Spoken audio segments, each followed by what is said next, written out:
आता आपल्याला एक कॉल आलाय रॉयल फॅन्टसी केकच्या इथून आणि आपण कॉलवर चाललोय।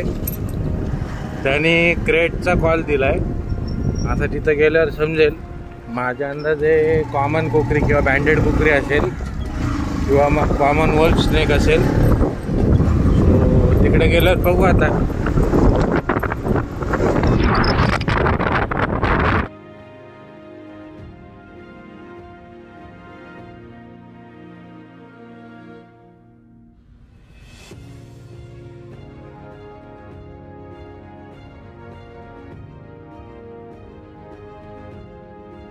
मित्रांनो, आपण रॉयल केक फॅन्टसी नेरळमध्ये कॉलवर गेलो होतो आणि कॉमन इंडियन क्रेटचा कॉल सांगितला होता आणि बेबी रसेल वायपर मिळालेला आहे। त्याप्रमाणे सलग लागोपाठ दुसऱ्या दिवशी पण रसेल वायपरची मिळाली। तर आपण रिलीज करायला आलो इथं आणि थोडी चीड असते पाण्याबद्दल या सापाला, पण तरी पण आपण पाण्याच्याच ठिकाणी सोडतोय। कारण आत्ता त्याला जे खाणं गरजेचं आहे, म्हणजे छोटे बेडूक म्हणा किंवा छोट्या सातसुराईची पिल्लं म्हणा, ही त्याला याच एरियामध्ये मिळतील। तर या गोष्टीसाठी याला आपण इथे रिलीज करणार। ट्राय आहे की त्या दगडावर सोडायचा। तो बेबी रसेल स्वायपर आता बघताय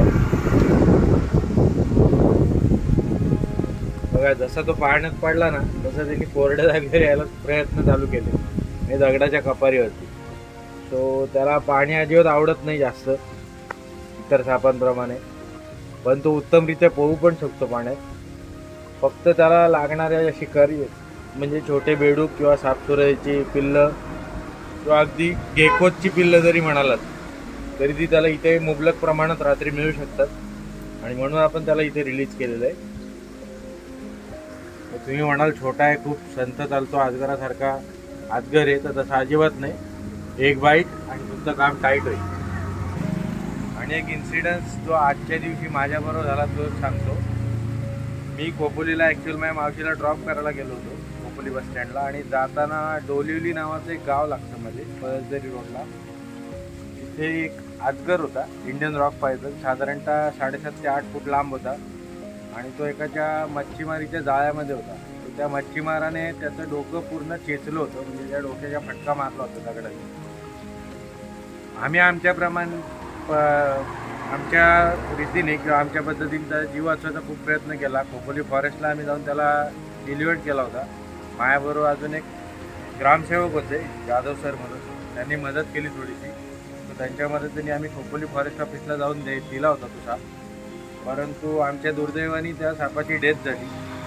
तो असे कधी तुमच्या आसपास इंडियन रॉक पायथन किंवा इंडियन रेटिक्युलेटेड पायथनच्या आसपास मिळाले तर जवळच्या सर्पमित्रांना बोलवा। तुम्हाला जर आयडिया नसेल तर किमान आसपासचे सर्पमित्र आहेत किंवा जे आसपासची लोक आहेत त्यांना विचारा, फॉरेस्ट ऑफिसर्सला विचारा आणि त्यांचा जीव वाचवा। कारण कुठल्याही जनावराला मारायचा अधिकार कोणालाही दिलेला नाही।